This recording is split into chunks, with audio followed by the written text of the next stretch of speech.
Oh God, he hit the board. The backboard just got it. There we go. Fish on, fish on. Woo! Come here, brother. Fish on, he's a screamer.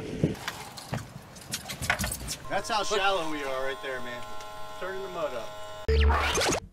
Hey guys, thanks for clicking on this one. I do appreciate it. This is another episode in Right Here, Right Now series. This is for freshwater. It's for very late winter and all through spring.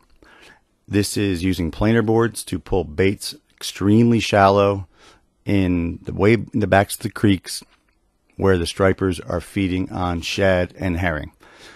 A lot of the southern lakes, actually some of the northern lakes too, even in Pennsylvania, these lakes have lots of creeks, lots of little fingers, and in wintertime the water gets extremely cold. The shad, gizzard shad, threadfin, even herring, they go deep at night in winter when the water is very, very cold. And as it starts to warm up on the bank in that shallow water, up on the points, just a few inches of water, the shad will move up in there to look for that water that's just slightly warmer. This lasts all through spring. Once these shad get way in the backs of these creeks, the striper get after them, and we use planer boards to pull our live baits up on the bank. And I mean up on the bank. You're scraping mud. You're in a foot or less of water. And that's where a lot of our biggest fish of the year come. Now, even in spring, like I said, the water still stays cold for a while, and the herring, shad, everything will start to spawn and move up in the shallows, and the shallows are just filled with life. So I'll do this through winter, all the way through spring. I'll concentrate a little more on the upper ends of the lake in spring, because these fish will kind of fight that, or seek out that current, because they still feel the urge to spawn. Even though they're in lakes, they still go through the motions, and we know that about them. So we know that in springtime, when that current starts to move, the days get longer, the water warms up, these stripers will move up to spawn, and it's a little behavior we can use against them, right? So this video here breaks down everything I just said. I'll point to on the chart, tell you where to go. I'll show you how to rig the baits, and show you exactly how to catch these fish in every way I possibly can think of, the way I do it.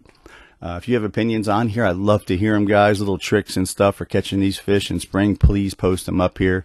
I have a really great group of followers and friends that really share a lot of good info, and we all learn because of it. It's a great little network. So I'm going to go ahead and get right to it now, guys. Please like and follow and, comment and all that stuff. It really does help, because YouTube is a bit tough right now, so those comments and stuff really help. There's Patreon too if you want to get some cool other perks and stuff and help us out further. You have no idea how much it helps us, guys. Really do appreciate it. Hope you enjoyed this one. Love you. Mean it.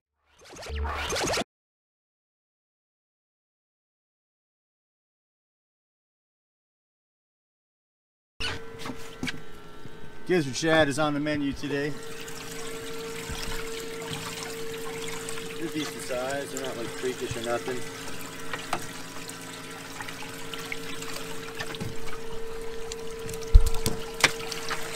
You never want to net a bunch like this, but you guys are special, so.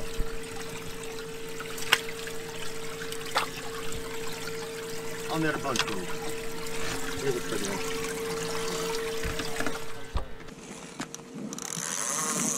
Bait me. Bait. Lots of fish in those rocks, man. Well, there's where they've been. Yeah. They grab the quarter bait right off. Just like a little pecker. Just finicky as hell. That's an eye, I'll figure something out. Find a bigger.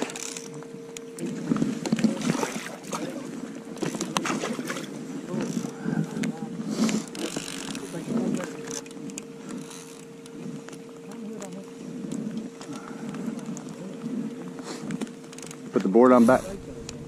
Huh? There a fish swimming with it?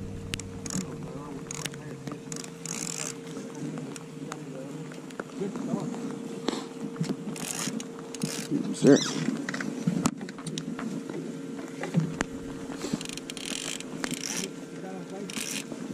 Look at these fish right here. These fish hanging right in those rocks. Mm-hmm. That's where they fingers are all white. See those fish hanging in those rocks right there? Yeah. The orange board's gonna go nuts here. Uh-oh, he's gone. Ah! What the heck happened? The basket has down inside. Uh-oh. He's gone. Ah! What the heck happened? It must have been a small guy. Look there. Oh man, Eating that daggone bait alive. he's on top. Look at that. He's still on top. Ain't no way it broke 20 Chasing that bait. Yep. Oh. There's fish still here. Oh, you popped up on it again.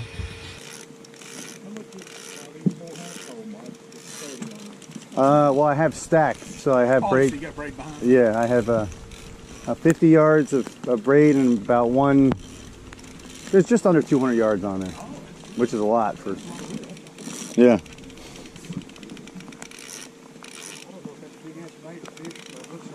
Big bait. That's. Could be fish. Yeah, that's fish. About right there. That's about what I gotta do that.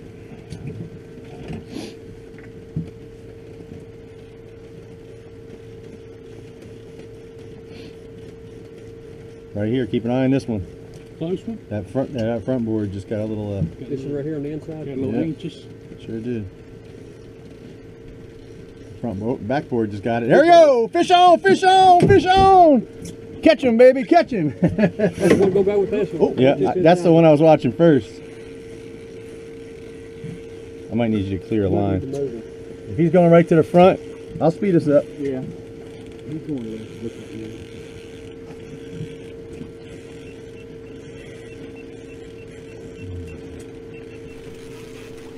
Flats loaded with fish. Oh, you know what? He wants to come up to the front. He's beating us. We're plowing mud. Yep, he's beating us. Now trim your motor up. Big motor. Oh boy. Hold on, wait. That's how shallow we are right there, man.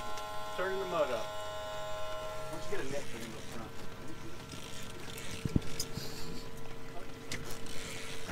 Some pretty fish there, buddy. Yeah, brother.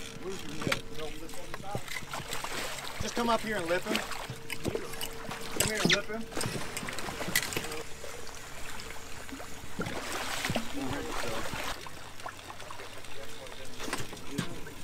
Pretty fish. That's a chunker. Nice one, brother. Fish, buddy. You got gill lights. That's a Dave Farley special there. It's kind of tough. You slam that good sized gizzard. About a 31 incher. Nice fish, bud. There we go. Yeah. Good job.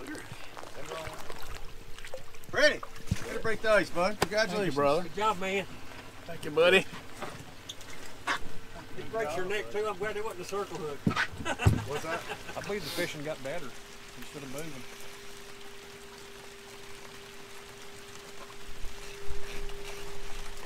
If you've never pulled planer boards before, you know, or fish live bait, it's a great way to get these baits up in shallow water. It's winter time right now. It's February. These fish are up in only 2 feet of water here. Lots of shad up in here, really big gizzard shad. And that's where the stripers are going to be. So there's lots of them up in here too. So best presentation if you're a live bait guy is to pull them with boards and floats, nice and shallow. Right behind the board, we've had fish come up and smack at the board out of anger, you know. That board will attract them. If you never used live bait before, it's a great way to do it, catch some good sized fish. You know, if you never did it before and you want to pull some boards, I have some videos showing how we put them out. And just start with 1 or 2 boards, you know, and do one on each side and maybe one float in the middle. Pull that till you're comfortable. Then if you want to add a second float or a pair of TOS floats, and then just add a board on each side, you know, until you're comfortable. If you're not comfortable with multiples, 3, 4 boards, just do 1 or 2 on each side. That's a great way to fish. You don't need a million boards, you know, especially if you found the fish nice and thick like we got them today. It's all about presentation, you know. All right, guys, prime example why a side scan is so important. You can see we're not marking anything below us, but you look and you'll see all these striped bass in here that are up here on this bank. Oh wow, they're right there with 10 feet of water. Next time you're out there with your side scan, go, if you can mark fish in 10 feet of water, see if they're that far up on the bank and not just the shadows, if you know what I mean. All the way out to 40 feet. plus really the range just changed, but all the way up there, not just the shadows, but we're getting the returns out there. That's, love that about active imaging. Very valuable on a day like this. All right, Dave, it's freezing cold. Woo! That's for the winter time. One hammer. A little gizzard action. What, a 12, 13, 12. Woo. Everything I got's running.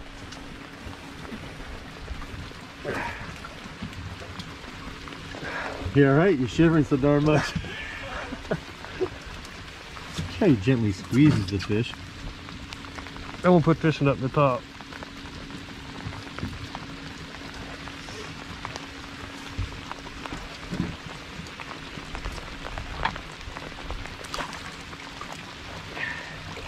Go fishy, fishy.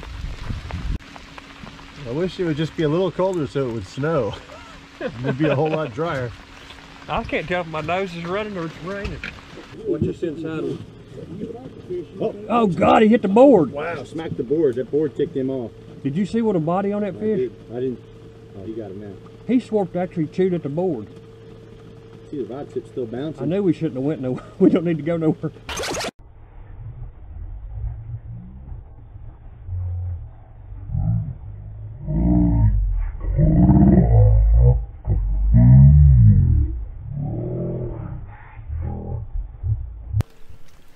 They're pretty daggone thick back here, I believe. Yeah.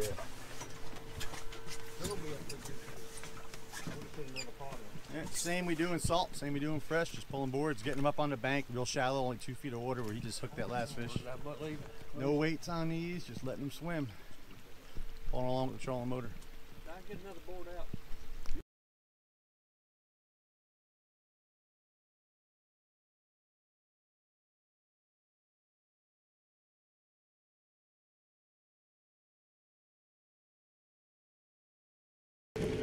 And now you can do it. He hit it. Woo! Woo! Woo! Come here, brother. Fish on! Fish on! He's a screamer! He's a screamer! He's a screamer! Don't set the hook like I did. Don't set the hook, just pick it up and fight. That's a good fish there, I believe. Come back under that. Help him out, man. You gotta go under that rod. There you go. I'm speeding this up so that fish is gonna come back. I'm speeding this up so it should be good. That one might be 35. All right, so it's very important here to use your trolling motor because we want to keep his other lines in. And if Mark has to circle the boat, that means I'm screwing up. I'm keeping this fish right here with the power of the trolling motor. Now, to net this fish. You got a net? Yeah, why don't you hand it back? Hand it back to Mr. Farley. Farley, drop that rod and net that fish for him. 35, So you see how important it is to manage the boat. You know, that fish automatically made a beeline for the bank when it was hooked. We're already moving with the trolling motor, so I don't have to do much, but I just sped us up real quick to pull that fish back behind the boat. Made a slight right turn. Fish stayed right on the right side of the boat. Pretty fish, son. sir. The way he sawed off, I thought he was a giant. He's pretty. You gonna quit trolling and doing some live bait? I might have to. Or at least add it to your repertoire, right? I might have to add it, yeah. A good striper fisherman does it all. That's right. We got fish right here too. She's holding on your thumb, wasn't he? Yeah. Bit right down on it. Pretty. You can still see her in that water. Good job, brother. Yes, sir. Found my Good job, potato. man. Good job, bro. Good job, Steve. Good job, Mr. Farrells. We got to show you guys this. You see what we just came through? All these big marks right here. We thought they might be stripers, but if you look in the water, I don't know if you can see those stains. Those stained clouds, that's all carp. They're in there just stirring up the mud, eating all the muck out of the bottom, whatever they're rooting around for. Right up there on that bank, and that's what they look like. Watch one of them rods, both of them go off. Yeah, I wish. If there were, that would be awesome. If it did, we're going to be turning around quick. Yeah, this carp ain't gonna do it. All right, so Dave, we have a Smith Mountain chart here. All right, let's go ahead and start with spring. Springtime, you don't have to give away hot spots. You don't want to burn local spots and make a lot of enemies or nothing. No. Someone's going to get started. What's a good place for them to start in spring? I would concentrate toward the upper end on the Roanoke side. Okay. Up in the upper, like toward the last buoys around the trestle area. Yeah. We talked about boards, right, earlier. So you do boards and floats. Yeah. Gizzard shad, gizzard bait. Yep. Herring, if they can't get gizzard bait, you can use herring. Right. All right. So on the upper end, it's basically a river up here. So pretty much in the main stem, or the up in the from all the way from actually about a mile below, probably Bay Rock, all around. Point on the map. Where's Bay Rock?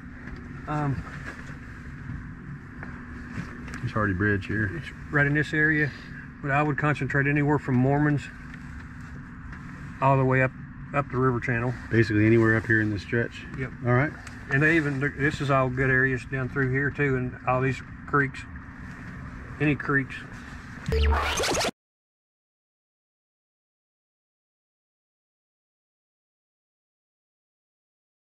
This is a common way here. It's a J hook with a stinger hook, with a stinger treble hook.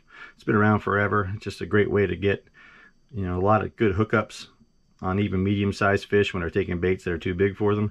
This is a 9-inch bait here, but you know a 9-inch gizzard gets very, very wide in the middle. So it can be a little tricky for a smaller fish to get it down their mouth quick. So a stinger hook is really, really helpful. Stinger hooks are great because you can pull the baits quicker. Instead of going, you know, like 2/10 of a mile or 3/10 of a mile just creeping, you can crank the motor up to 1.5, even faster, even 2 miles an hour, and just really pull them along. Because when the fish comes up, I mean, you know, they don't have to turn the bait to get it down. They're going to grab it and they're going to get hit here or hit here. So stinger hook is a great tool to have in your arsenal. This is just a basic design. You've seen this one everywhere. It's a big one here in the south, and it's just a J hook with a piece of leader attached here, and it's tied right to the bend in the hook. You can use a Palomar knot or a trilene knot or something that's good for fluorocarbon. And then you have your tiny treble hook. I'm not sure what size this is, but it's small. You don't want to go very big with these, you know. And when you're fighting your fish, be delicate with them, because a lot of times the only thing that's holding them on is this treble hook, and these are thin wire. They can bend, they can pull out. So if you're near timber or in river system or something like that, you might want to go like 4X hooks that are very, very strong. They're still small, but they're a lot thicker. So you can see that's the typical way right there. Go ahead and tie it to the shank. And what I like about that is there's a whole lot less line. So you can see when the bait is hooked and your trailer is back here, your stinger is back here, you see how the line lays nice across the body of the fish. So I kind of like that being tied in the arch. Since I was a kid, I always did it like this with a snell. Probably one of the only times you'll see me use a snell, really. But you see how the snell, the tail comes down nice parallel against the hook. It lays nice and neat. So when you hook your bait, the line lays nice and neat against the hook. But I still like this version a little better. It's just a little less line, and when you hook your bait, you can see how that line is right snug up against the bait to your stinger. So it kind of hides it nice, hides it a little better.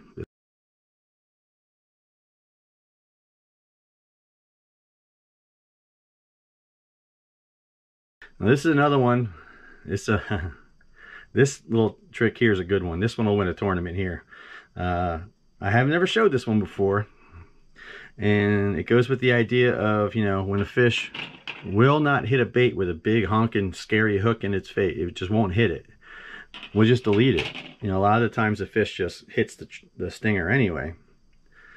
So I have a clip here, and I've used swivels in the past. You can put a swivel on this, and you just clip this to the lip, inside lip of the gizzard shad, and then you can go ahead and put your stinger in his back here if you want, or you can put it in the anal fin down here. And the only thing that's on that fish to deter a bite is that stinger treble hook, because you have that clip here instead of a hook. You know, like I said, most of the time they hit the stinger anyway, but you know, it's only when the fish are extremely, extremely finicky. Maybe crystal clear water, maybe they're smaller fish, maybe you netted a bunch of bait that's just bigger than what you'd like. This is a good tip right here, because a lot of the smaller fish just get nipped to tail anyway. It's all give and take here. You know, you're getting some stuff and losing some other. Springtime, these fish are going to move way up the lake. So let's flip this sucker over. Okay. It's the same, like I said, on a lot of these southern lakes, southeastern lakes. So in the springtime, they're going to follow this current and they're going to move up to spawn. Now, whether the eggs hatch, that's a whole nother story. Whether they go through the actual motions of spawning, that's another story depending on your lake. Here, they go through the motions, and I have friends that have lived on this lake their whole life, and they find very teeny tiny fingerling stripers that say they spawn and actually do reproduce. Now, real quick, the reason why a lot of lakes will not reproduce striped bass is because they need several days to tumble after they spawn. They spawn up here and the eggs need to tumble. And in salt water, they can go 60 miles or so before they get water deeper than 10 feet. In a lake, it's different. So after a day or two, they can tumble off down over here into deeper water, 25 foot deep. And if they get 25 foot deep water, there's no oxygen down there, so they die. That's why they don't really reproduce in fresh water a lot. But they will go through the motions in a lot of these. So they'll follow the current way up and they'll spawn. Here they get way shallow. So if you've got, if you've got a skiff or a duck boat and can get way up in here and fish shallow, you can have some epic days. But most of the guys on this particular lake don't do that. A lot of the lakes in the south will have a dam from another lake that's piling in, and when the fish move up here, they can just sit underneath that dam. It's very popular in Tennessee to get up there and have just some incredible days. Now, I do not have a skiff or a duck boat, so I don't go up here and chase these fish very shallow on this particular lake. So I go back up in the creeks, very similar to what I do in the winter. I'll go way in the back of these creeks here, very shallow, pretty much any of them. Even these smaller ones like up in here can be good. Just get all the way in the backs of these here. Pull your planer boards very shallow, no weight or very little weight, and get your baits way up on the bank, or cast your flukes and jerk baits and get sits, let's see, sluggos, anything right up on the points, right up on the banks. Love that in springtime. If they're not all the way back here, move a little closer to the main lake. But if you've had that nice stable weather, they will all be all the way back in here. Great way to get them in the springtime. All right, just flipped it back over here. Let's go on to summer. Summer can be some of the easiest fishing because these fish have moved deeper and therefore they're under your electronics. You can find them easier with your fish finder. Here I do a lot of running and gunning if I'm using down lines with live bait, if I'm trolling a little bit, or if I'm casting, or if I'm jigging. In any situation, I will always mark them before I fish, before I put a line out. So the other methods, I might not mark them, but for this style here in the summer, I will always mark them. So good rule of thumb, any of these points here that are close to the dam, good place to go ahead and get started on this lake in particular. But the main lake, near the main channel, anywhere on this lake, and a lot of the southern lakes, can be money and definitely a great place to get started. So what I'll do is, let's just say I launch over here somewhere. I'll use my electronics, especially my side scan, and I'll concentrate on all these main lake points. So I'll just run up and I'll cruise across them 4 or 5 miles an hour with my side scan. If I don't see fish, I drop down and I go ahead and throttle back up to 20-30 miles an hour. I'll kind of pull into these mouths of these open mouths of these creeks, kind of go in, come out, go in, come out. And I'm looking at my 2D sonar when I'm running 20-30 miles an hour. I'm looking for bait and marks for the actual stripers themselves. If I don't see them on these deeper areas here, I'll go ahead and use my side scan more and go a little bit slower and just pull up on these points. And as I pull up on these points, I'm just looking at my side scan. That's it, man. I'm just dialed in looking for arches and shadows. If I don't see them, I move. I might just go ahead and throttle up and run a mile or so and then pull back up on them again. I might run the other side of the lake, but I'm always looking on either my 2D, my chirp, or I'm looking at my side scan. I'm running faster and deeper for my chirp, and when I get up shallower here, I'm using my side scan. But make sure you mark them before you put a line out, because I mean, you could be fishing here all day and not get a bite, and just over here they were piled in there. So go ahead and use your electronics. Down lines with herring, trolling with downriggers, umbrella rigs, jigging. There's just so many ways you can catch them in the summertime using those electronics. All right, fall. Now, a lot of these southern lakes will have what they call a false run. The striped bass will actually feel the urge to migrate. A lot of that comes with the temperature change in the air, the temperature in the water, the shortening of the days. They will feel that urge to migrate even though they can't migrate. They're in freshwater, they're landlocked. A lot of these lakes have a great false run. You can have some absolute epic trips. So you want to concentrate on the upper end of the lakes in most of these situations. These fish will come all the way up just like they're spawning. They'll come all the way up and just hang out in these big long areas. And you can catch them on downlines, planer. You can catch it pretty much any way you like. Sometimes the birds will be there showing you as the water's cooling off. They'll be eating all that shad that's getting pushed up. But you can catch them on downlines with herring, with shad, planer boards with herring, shad, floats, free lines, casting flukes, jigging spoons, vertical jigging, flutter jigging with your big Ben Parker spoons. I mean, pretty much any way you want. But they will come up here and they just call it a false run. For whatever reason, they feel the urge to spawn or at least migrate, so they get moving. And it's kind of funny how they'll get all bunched up in some of these areas. And it's true in a lot of lakes. Smith Mountain Lake has a nice false run. Gaston has one. Pretty much all of them have some kind of a false run going, except for some of the lakes that may be a little strange. Jordan is a strange one. I'm not sure if they have a false run or not. If you're a Jordan guy, let me know if they do. But that's pretty much it. Those are the 4 seasons for freshwater lakes. Again, this is Carr Lake. If you have a lake you'd like me to cover, or at least try to, I'd be happy to do so. Please give me one of these. It really helps me out. And if you haven't subscribed, please do so. I really appreciate that too. And again, put in the comments if you have an idea for a lake, freshwater, saltwater, whatever you'd like us to cover. I'll go ahead and do my best to do that. Thanks for watching. Love you guys. Mean it. Keep watching. Thanks, guys.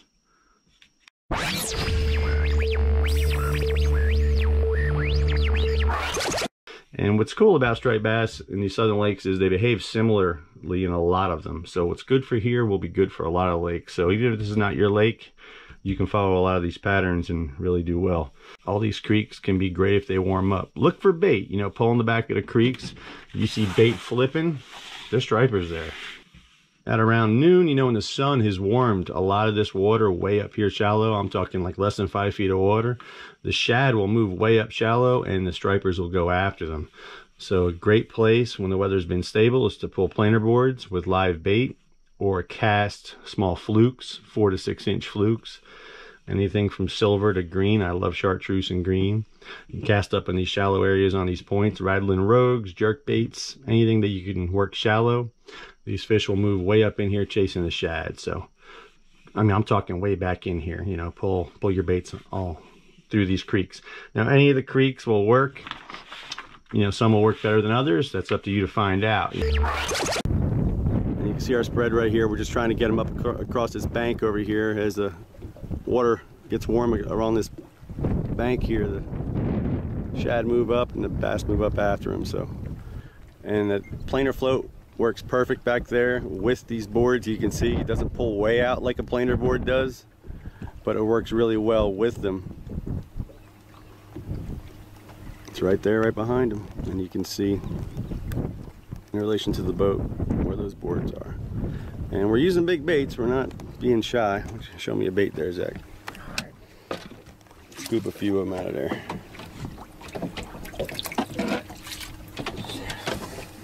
They're lively. Yeah. Tank keeps them alive.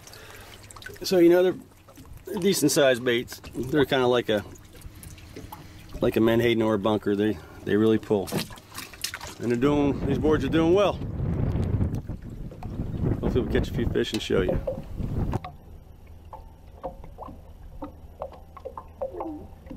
Woo! Fish on! Woo! Fish on! Hold the rod high so it looks good in the video. There you go. Fish on! Yeah, boy. Oh yeah. Ready rig planer board. He's going there right stuff. Yep, right there. Fish on! Get him, baby! Plenty of time. Just enjoy it. We worked hard for these. You'll find right there. You'll find. I'm going to speed up, and what's going to do is I'll bring the fish right back to you. And you got to do they're hung up. We got 2 right together. Man, these are healthy fish. That's awesome, man. And which hook did they get? Trailer hook got this one. Come over here. Trailer's right in the corner. Yeah. I'll grab him. I just want to get him on tape.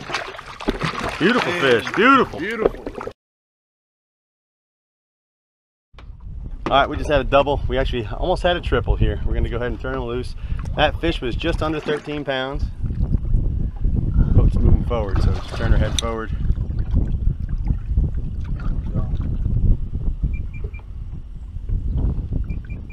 There she goes.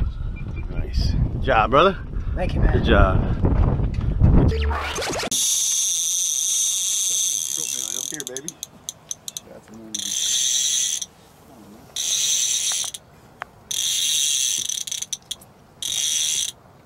All right, Greg, she'll be ready over here, I think.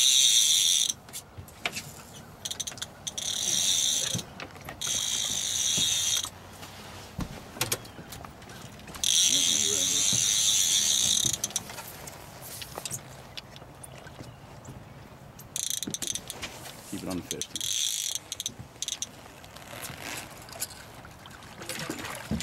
Going further.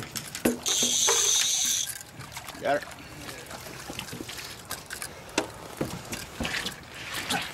That's not bad for freshwater.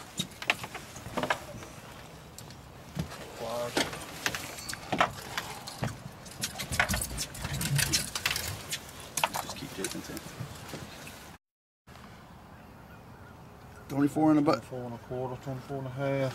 Okay. Right, 24 pounds. You got on there, Tim? I did. All right, we're gonna let her go. Swim off. Yeah, nice.